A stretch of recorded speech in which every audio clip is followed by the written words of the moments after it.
cracking gang? It's T Nasty and I'm back with another banger for you guys.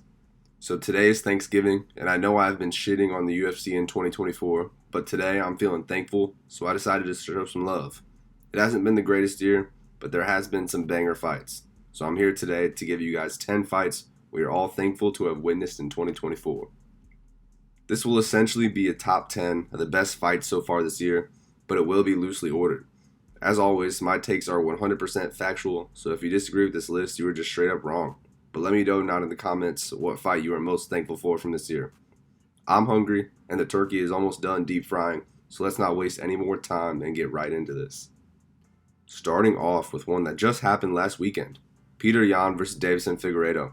This fight was a return to form for Fight Night main events. It was a big fight that made sense to the division, had title implications, two big names, an entertaining stylistic matchup, and was just perfect for the location.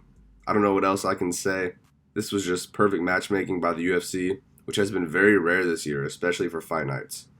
It was very much anticipated by the MMA community, and it over-delivered. This fight was back and forth action, amazing exchanges on the feet, some crazy grappling scrambles. Both guys knocked each other down. This fight was just a very entertaining scrap, and although it was on at like 7 in the morning, it felt big.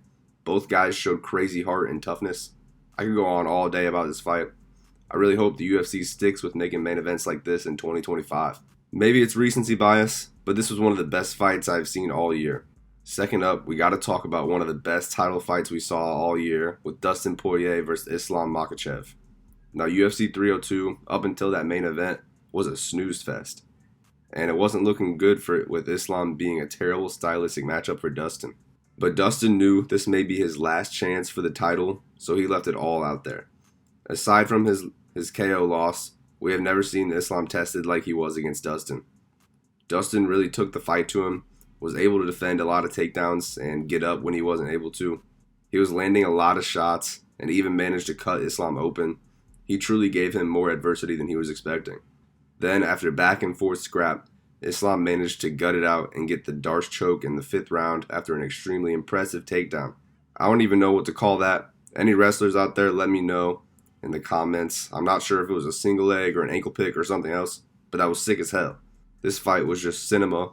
I was on the edge of my seat the whole time, hoping Dustin would get the KO. Although I was sad Dustin lost, he didn't go down without a fight. One of the best title fights this year, and it absolutely saved UFC 302. Next up, we have an absolute barn burner from the UFC 306 main card, Daniel Zel-Huber vs. Esteban Rovix. This one was just insanity from start to finish, some modern day Coliseum vibes. Both guys just gave it their all, and it was a bloody mess by the end of it. Good old Jim Ross would have absolutely called this one a slobber knocker. It was back and forth the whole fight, with Zel-Huber showing that classic Mexican toughness, and Rovix displaying his elite striking and crazy combos. It's genuinely shocking neither of these guys got knocked out. That 3rd round especially was just straight up carnage. Round of the year easily. This is one that we will definitely be talking about next month when we are deciding on fight of the year. From what was one of the most anticipated cards of the year inside the Sphere, this is absolutely the most memorable fight we saw that night, and definitely one of the best fights this whole year that we are absolutely thankful to have witnessed it. Alright, next up we got to talk about another title fight with Alex Pereira vs. Khalil Rountree. This fight was on the same level of Poirier vs. Makhachev. It was pure cinema. Both guys said they weren't even thinking about takedowns and were coming for war, and they did just that. Most people didn't expect Khalil to do so well. I told you guys he would do good. Muay Thai is tailor-made to beat kickboxing style, so I knew he would do well, and I thought he may even win. It started in his favor for sure. He was landing on Pereira a bit more and hitting pretty hard. He actually managed to hurt Pereira with a head kick at one point. But as the fight went on, Pereira's crushing power and body shots broke Khalil down. In round 4, Alex started to turn it up and hurt Khalil bad before pouncing and landing a brutal body shot that put Khalil down. This fight was just incredible and unexpected, which is very memorable for me. They say Alex had a broken toe and was sick during the fight, so maybe if he was healthy, he would have KO'd him early. But what we do know is that fight was epic, and I personally am grateful to Khalil and Poatan. Moving on, let's talk about Gene Silva versus Drew Dober. The Fighting Nerds glaze is coming back once again. Gene Silva is just a crazy fighter, and he met his match in Drew Dober. They destroyed each other with crushing blows until the bitter end. This one wasn't as epic as much as it was just a violent entertainment, but this is one that is super memorable from this year. It ended with Drew suffering a gnarly cut from Silva's piercing power. He was landing brutal shots and sweet combos the whole fight. This fight is one that was perfect for a crowded arena, just an insane scrap that I am definitely thankful for. Then we have Yuri Prochazka versus Alexander Rakic. This fight took place in the legendary UFC 300 card. It was an amazing pay-per-view that was highlighted by this insane fight. Yuri was back after getting KO'd by Alex, and he went to war with Rakic. In the first round, Rakic was piecing Yuri up. It wasn't looking great for him until round 2, when he started making his comeback. Eventually TKOing Rakic. It was an insane momentum swing, back and forth action. The second best fight from one of the best cards of the year. It was just great to see Yuri return to form, and an insane comeback. Incredibly thankful. Now for one more fight from the Sphere card, UFC 306, Edgar Chyz versus Josh Van. While the main 2 fights were awful, the prelims were very good. One of the best fights being this one. Chyz once again showed that Mexican heart and was unfortunately outworked towards the end, but he had to show his toughness in this one. At first, Chyz was doing his thing, landing on the outside, but as the fight went on, Van started to take over with his boxing. Eventually hurting Chyz and pouncing.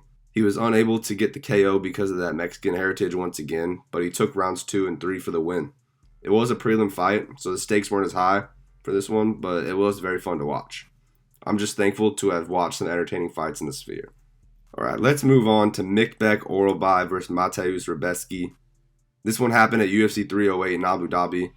This card gives me conflicted feelings, because I have hopped on the Ilya bandwagon, but I hate thinking about Max getting knocked out.